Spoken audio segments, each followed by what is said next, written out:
And now we got the recording going, so that's good. Roll call, everybody's here.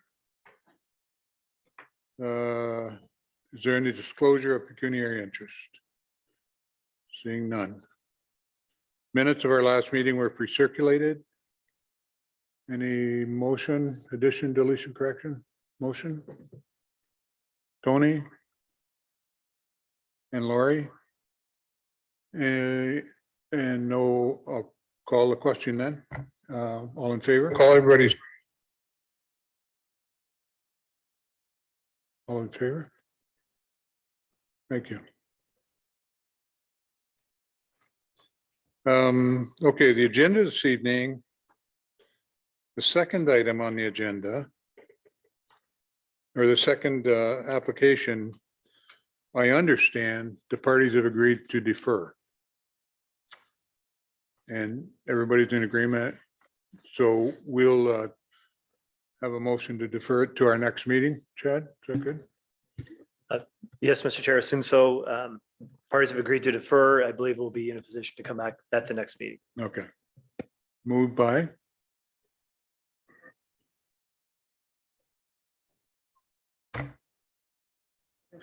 Moved by Dan. Supported by Tom. I can remember your name. All in favor? Opposed? Okay. Carried. This evening we welcome proponents of application for consent at BO 723, Andrea Howard, and we've seen you before, so welcome back. Who's with you? This is my partner, Joseph Stapwa. Okay, thank you. Are you going to do the speaking, or did you think somebody was coming? I thought the buyer was on his way. I contacted him. He said he was going to be 10 minutes, about 6 minutes ago. So we want to hold on Okay. for a few minutes. Well, we can read the application and get comments from Andrea if she wants to. But we'll wait before we get really into it until he comes. So.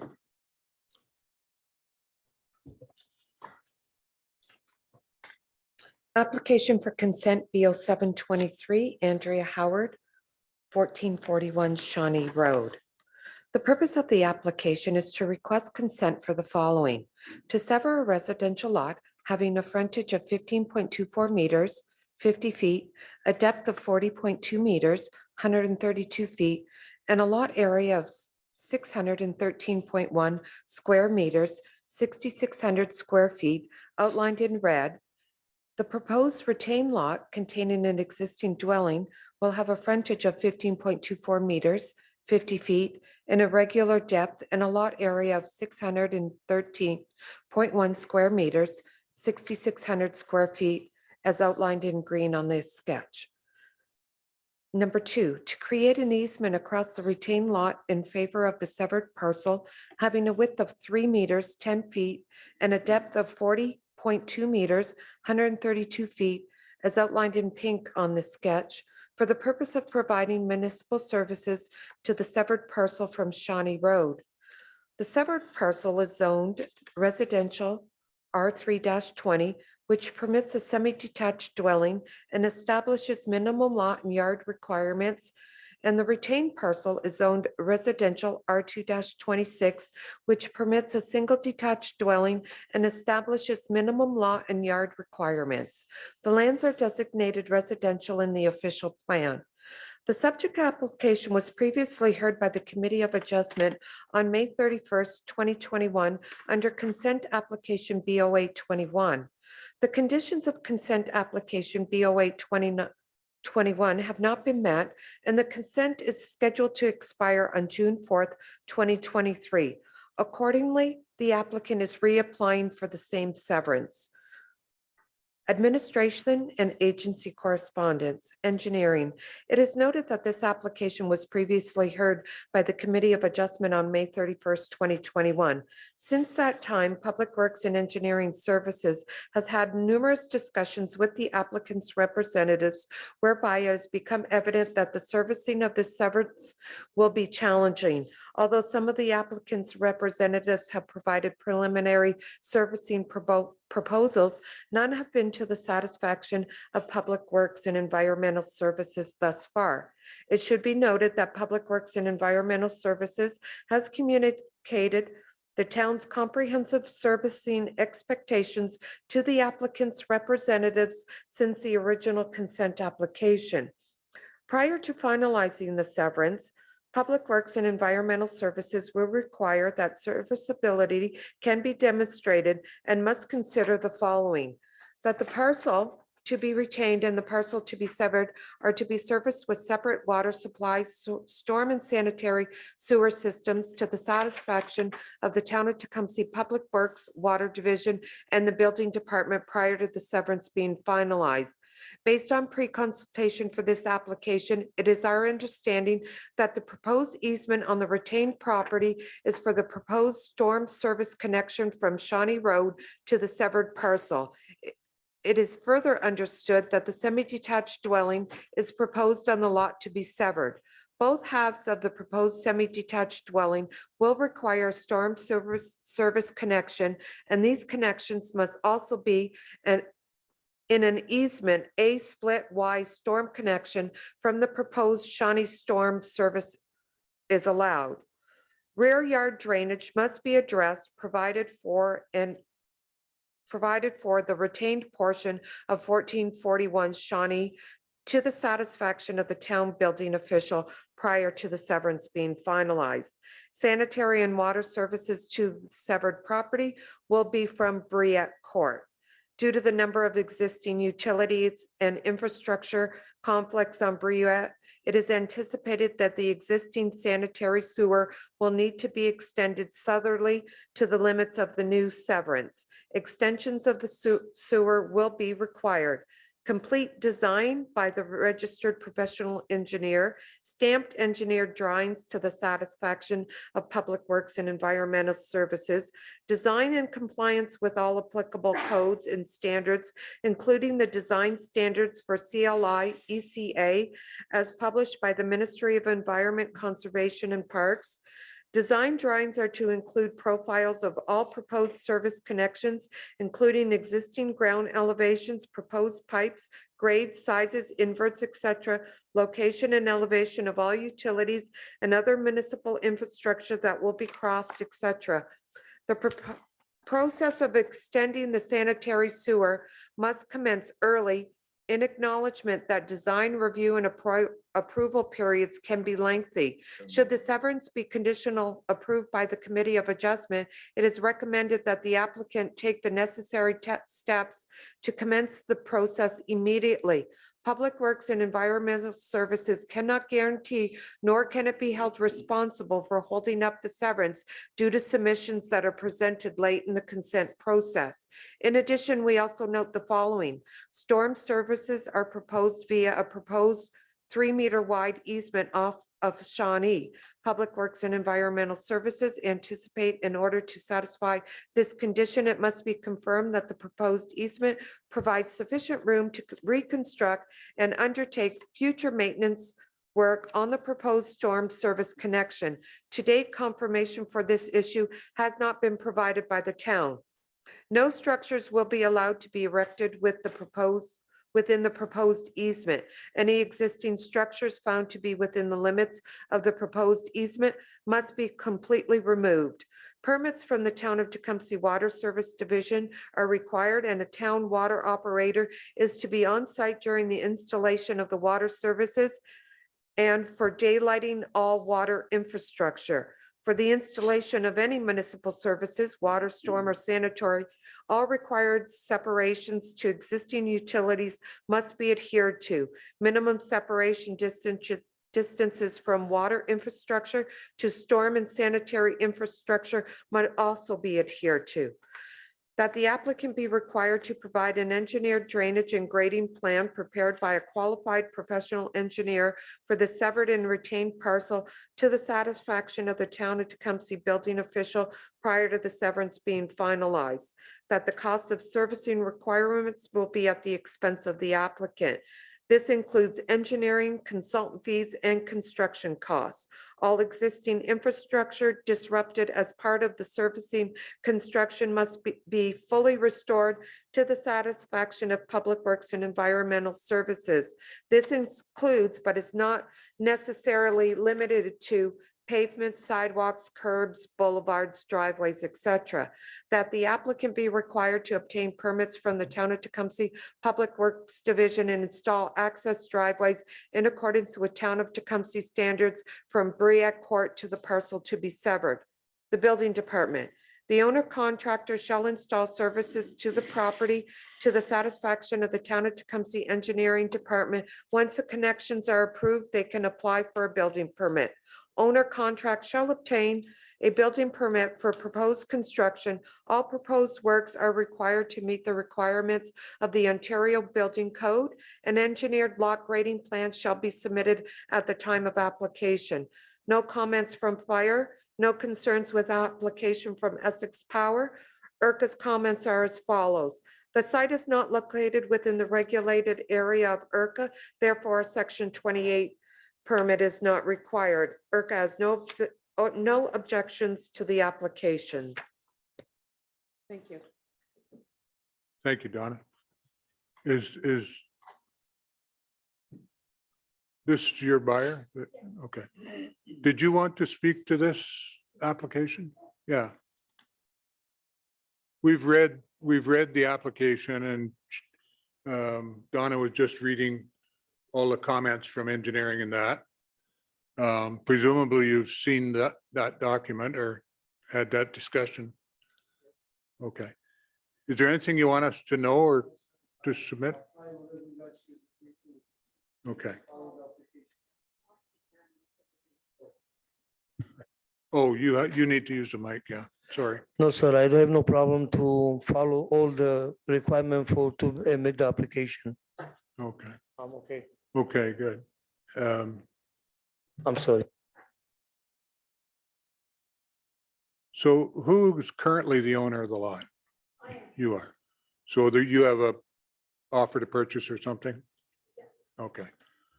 So this is really your application, right? Because you're the owner. Yes.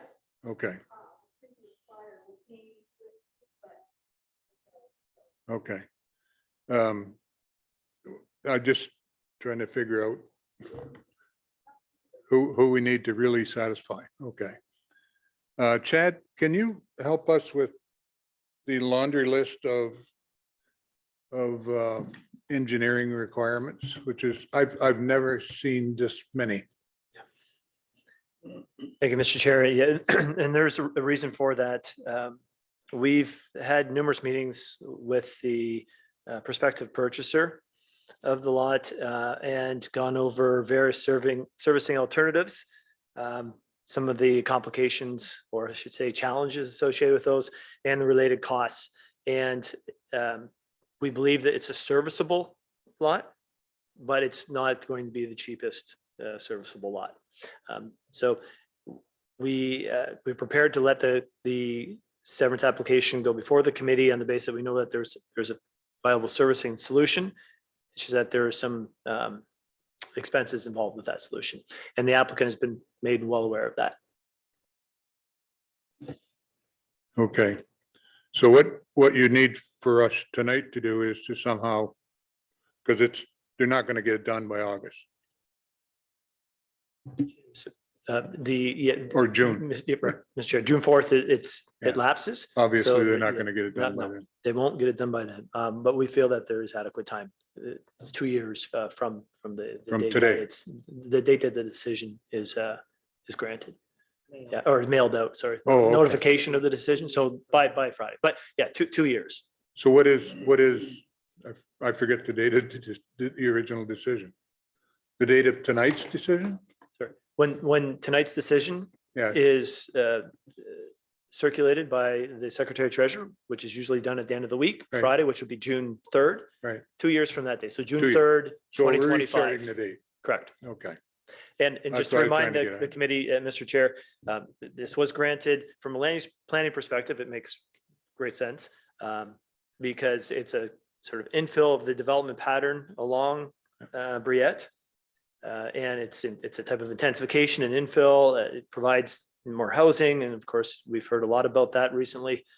So it checks a lot of boxes from a planning perspective. It's the servicing solution that was causing some concerns. We've met and we've, along with the engineering department and the proponent's engineer. And again, we believe there's a viable solution. It just has to be, they have to arrive at that and accept that it's going to be costly. All right. Okay. Committee have any questions? A laundry list of questions? Well, no, just one, just because it was so long ago and I've kind of forgotten the nature of the servicing complication here, but I assume there's no sanitary sewer or servicing from that north-south piece of Bruyette? Or it's at an insufficient depth or some odd thing? Through Mr. Chair, there is a trunk main on Briette. It just doesn't round the corner. So if you see my cursor, can you see the cursor on the Yeah. screen there? Yeah, it's right about there. So it has to be brought to the property there. And that is not what's happening, or That is what's happened. or sanitary? Yes, for the sanitary. So there is no water there? There is water there, yes. So what is the servicing easement? This Storm? So this is the storm. Just storm? Yeah, just storm out to Shawnee.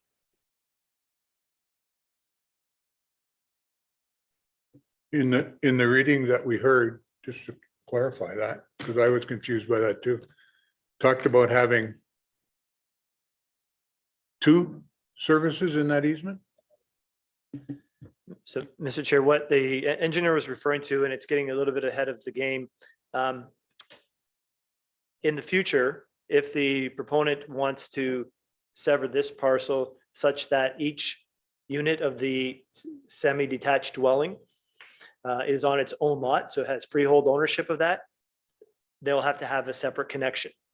So the northern unit will have to have a right or easement over the southern to get through to this easement.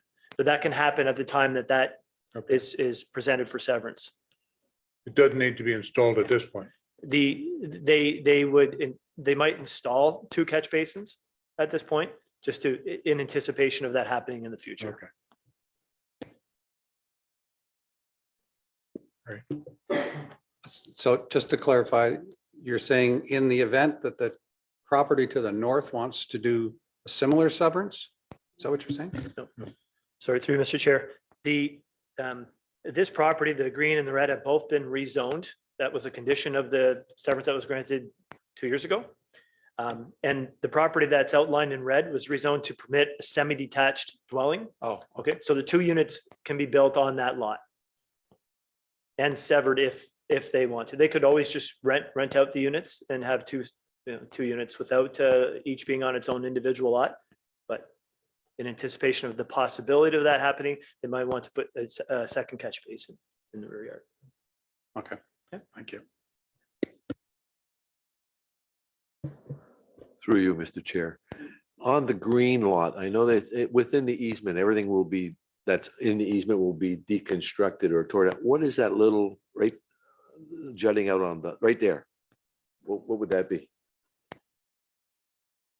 Is that part of the house or is that a? Okay. Okay, thank you.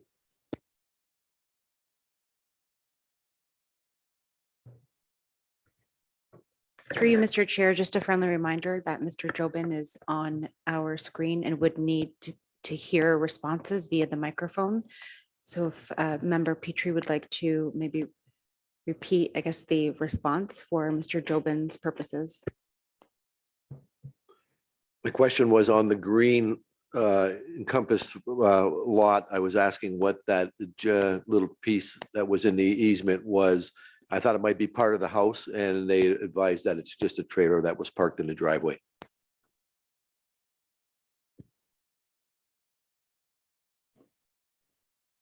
Okay, Tom?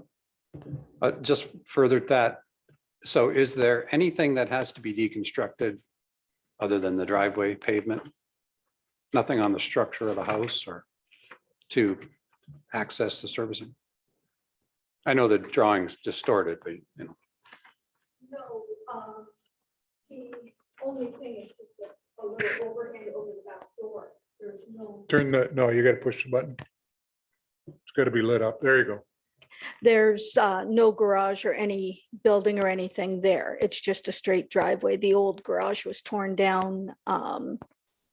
Oh my gosh, 1998, I think we had a tear down permit. Okay, thank you.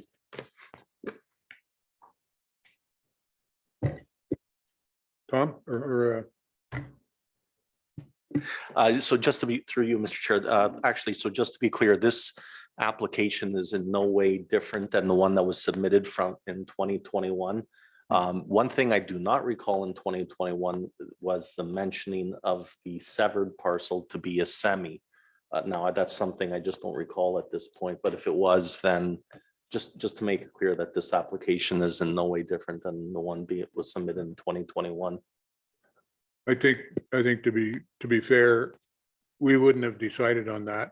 That would be a zoning matter, and it would have had to go for a rezoning if it didn't have that already.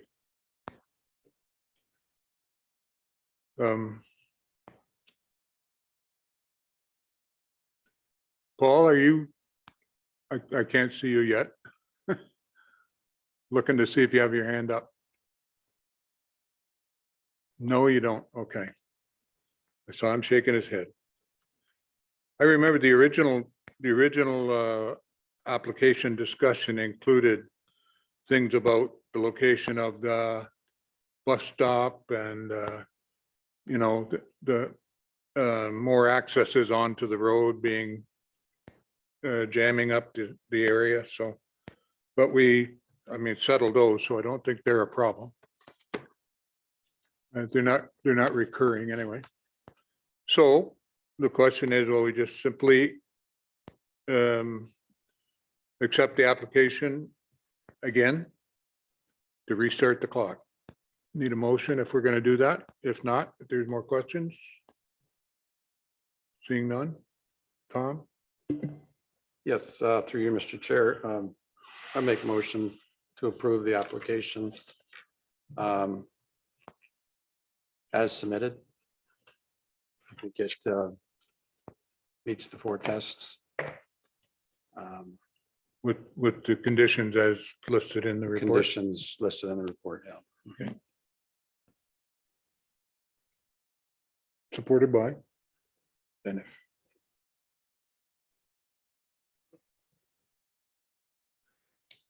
Okay, all in favor? Opposed? Carried. We get supper tonight. It's good. This will be posted and everything, and if people get a notice of it and want to launch an objection at this point, they could still, right, for 20 days? They can't? Only agencies in the municipality now. Oh, is that right? file an appeal. Ah, the neighbors can't? Oh, okay. We're gonna find out more about that next week. Okay, so you're good. All right.